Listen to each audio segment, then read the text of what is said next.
പ്രിയപ്പെട്ട പ്രേക്ഷകരെ, നമ്മുടെ രാജ്യത്തിന് സ്വാതന്ത്ര്യം ലഭിച്ച് 78 വർഷം പിന്നിടുമ്പോഴാണ് മിസോറാം തലസ്ഥാനം ആദ്യമായി റെയിൽവേയുടെ ചൂളം വിളി കേൾക്കുന്നത്.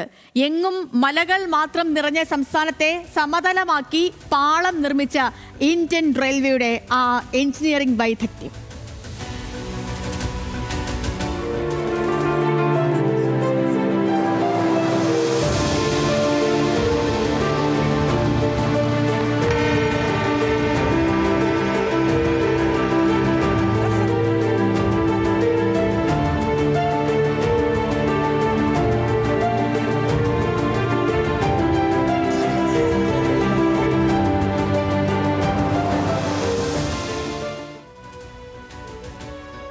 രാജ്യത്തിന്റെ ഹൃദയമിടിപ്പിനെ പാളങ്ങളിലൂടെ ബന്ധിപ്പിക്കുന്ന ഇന്ത്യൻ റെയിൽവേ ബൈരബി സായ്രംഗ് റെയിൽവേ പാതയിലൂടെ മിസോറാം എന്ന ചെറിയ സംസ്ഥാനത്തെ കൂടി അങ്ങനെ രാജ്യത്തിന്റെ മാറോട് ചേർക്കുകയാണ്.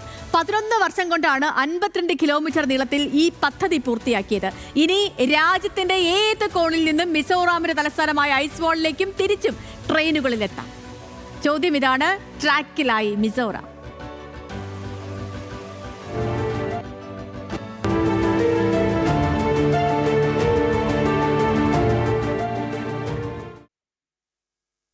പ്രിയപ്പെട്ടവരെ, അങ്ങനെ മലകളുടെ നാടായ മിസോറാമിലേക്ക് ആദ്യമായി ട്രെയിൻ എത്തിയിരിക്കുകയാണ്. അപ്പോ ഈ സംസ്ഥാനത്തെ 51 കിലോമീറ്റർ നീളമുള്ള ബൈറാബി സൈരാങ് റെയിൽവേ പാത പൂർത്തിയായിട്ടുണ്ട്. അപ്പോൾ ഈ പാതയുടെ കൂടുതൽ കാര്യങ്ങളിലേക്കാണ് നമ്മൾ പോകുന്നത്. 51 കിലോമീറ്റർ ആണ് ഈ പാതയുടെ നീളമെന്ന് ആദ്യമേ പറയാം. ബൈരാബി സൈറാങ് റെയിൽവേ പാതയുടെ ആകെ നീളം 51 കിലോമീറ്റർ ആണ്. ഈ പാത നിർമ്മിക്കാനായി റെയിൽവേക്ക് 200 കിലോമീറ്റർ റോഡ് കാടിനുള്ളിൽ കൂടി നിർമ്മിക്കേണ്ടി വന്നു. ഈ കാടിനുള്ളിലെ തുരങ്കങ്ങളും പാലങ്ങളും നിർമ്മിക്കാനുള്ള യന്ത്ര സാമഗ്രികൾ എത്തിക്കാനാണ് ഇത്രയും നീളത്തിൽ റോഡുകൾ നിർമ്മിക്കേണ്ടി വന്നത്. 200 കിലോമീറ്റർ നീളത്തിൽ റോഡുകൾ നിർമ്മിക്കേണ്ടി വന്നത്.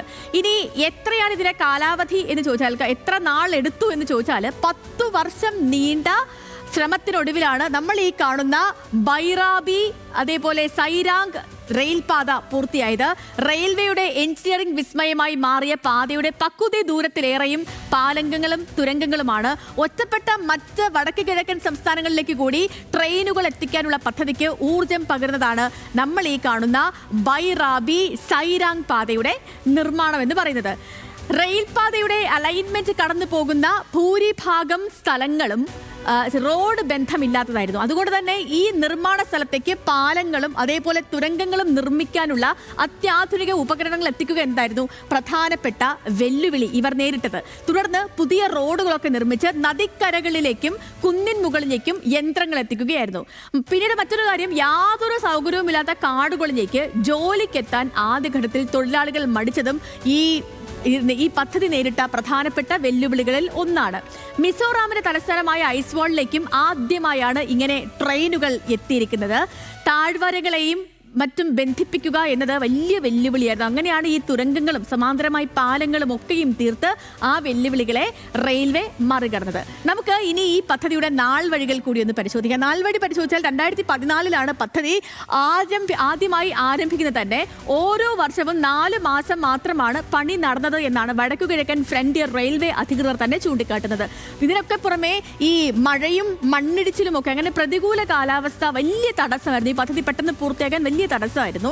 പാതയുടെ 12.83 കിലോമീറ്റർ നീളം, അത് ഇത്രയും ദൂരം മലകൾക്കകത്തുകൂടിയുള്ള തുരങ്കങ്ങളാണ്. 48 തുരങ്കങ്ങളാണ് ഇതിലുള്ളത്. ഇതിൽ ഏറ്റവും വലിയ തുരങ്കത്തിന് എത്ര ദൂരം ഉണ്ടെന്നറിയാവോ? 1.37 കിലോമീറ്റർ ആണ് ഇതിന്റെ ദൂരം എന്ന് പറയുന്നത്. സൈരാങ് റെയിൽവേ സ്റ്റേഷന് സമീപം നിർമ്മിച്ച ക്രെങ് പാലത്തിന് 114 മീറ്റർ ഉയരമുണ്ട്. ഇന്ത്യയിലെ തന്നെ ഏറ്റവും ഉയരമുള്ള രണ്ടാമത്തെ പാലം കൂടിയാണ് ഇത്. 55 വലിയ പാലങ്ങളും അതേപോലെ തന്നെ 87 ചെറു പാലങ്ങളും നിർമ്മിച്ചിട്ടുണ്ട്. റോഡുകൾ മുറിച്ച് കിടക്കുന്ന 5 മേൽപ്പാലങ്ങളും 6 അടിപ്പാലങ്ങളും ഇതിനകത്ത് ഉണ്ട്. ഇനി പുതിയ പാലത്തിന്റെ 4 റെയിൽവേ സ്റ്റേഷനുകളാണ് പ്രധാനമായിട്ടുള്ളത്. ഈ 4 റെയിൽവേ സ്റ്റേഷനുകൾ പ്രധാനമായിട്ടും ഹോർത്തോക്കി, അതേപോലെ കാൻപുയി, മാൽഖാങ്, അതേപോലെ സായിരങ്, ഇവയാണ് പ്രധാനപ്പെട്ട 4 സ്റ്റേഷനുകൾ ഉള്ളത്. ഇതിന്റെ ചിലവ് കണക്കുകൾ കൂടി നമുക്കൊന്ന് പരിശോധിക്കാൻ വേഗത്തിൽ. ചിലവ് കണക്കുകളിലേക്ക് വന്നാൽ 5021.45 കോടി രൂപയാണ് ഇതിന്റെ മൊത്തം ഒരു നിർമ്മാണ ചിലവ്, റെയിൽപാതയുടെ നിർമ്മാണ ചിലവ്. അതായത് 1 കിലോമീറ്ററിന് 100 കോടിയോളം രൂപ വന്നിരിക്കുന്നു എന്നാണ് അർത്ഥം. നിർമ്മാണത്തിനിടയിലുണ്ടായ മണ്ണിടിച്ചിലിൽ ഒരുപാട് തൊഴിലാളികൾക്ക് ജീവൻ നഷ്ടപ്പെട്ടു. നമ്മളിപ്പോൾ അവരെയും നമ്മൾ ഓർക്കേണ്ടതാണ്. ഭാവിയിലെ മണ്ണിടിച്ചിലൊക്കെ പരമാവധി ഒഴിവാക്കുന്ന തരത്തിലാണ് നിർമ്മാണമെന്ന് റെയിൽവേ അധികൃതരും പറഞ്ഞിരിക്കുന്നു. അങ്ങനെ മിസോറാമിന്റെ സാമ്പത്തിക വിനോദസഞ്ചാര മേഖലകളിൽ വലിയ കുതിച്ചുചാട്ടം ഉണ്ടാക്കുന്നതാണ് റെയിൽവേ വഴിയുള്ള ഈ ബന്ധിപ്പിക്കൽ. അസമിലെ സിൽച്ചാറിൽ നിന്നാണ് മിസോറാമിലേക്ക് നിത്യോപയോഗ സാധനങ്ങൾ അടക്കമുള്ളവ വരുന്നത്. സിൽച്ചാറിൽ നിന്ന് റോഡ് മാർഗം ഐസ്വാളിലേക്ക് എത്താൻ 10 മണിക്കൂറോളം വേണം. പക്ഷേ ഇപ്പോൾ ഈ ട്രെയിൻ വന്ന സ്ഥിതിക്ക് 3 മണിക്കൂറായി ആ വേഗത കുറഞ്ഞിട്ടുണ്ട്, ആ ദൂരം കുറഞ്ഞിട്ടുണ്ട്. ഗുവാഹട്ടിയിൽ നിന്നും 13 മണിക്കൂറും മതിയാകും.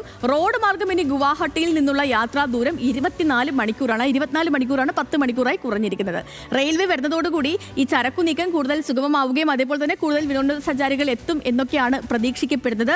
ഇതിനൊപ്പം തന്നെ നാഗാലാൻഡ്, പിന്നെ മണിപ്പൂർ, മേഘാലയ, സിക്കിം, ഈ 4 വടക്കുകിഴക്കൻ സംസ്ഥാനങ്ങളെ ദേശീയ റെയിൽവേ ശൃംഖലയുമായി ബന്ധിപ്പിക്കാനുള്ള നടപടികളൊക്കെയും പുരോഗമിക്കുകയാണ്. അപ്പോൾ ഇതാണ് പ്രധാനമായിട്ടും ഇന്ന് നടന്ന ഒരു വലിയ സംഭവം. ഈ പറഞ്ഞ പോലെ ഇതിൽ ഏറ്റവും പ്രധാനം, നമ്മുടെ രാജ്യത്തിന് സ്വാതന്ത്ര്യം ലഭിച്ച് 78 വർഷങ്ങൾ പിന്നിടുമ്പോഴാണ് മിസോറാം തലസ്ഥാനത്ത് ആദ്യമായിട്ട് ഒരു റെയിൽവേയുടെ ചൂളം വിളി കേട്ടത് എന്നുള്ളത്. ഇത് തന്നെയായിരുന്നു ഇന്നത്തെ മനോഹരമായ കാഴ്ചയും. അപ്പോൾ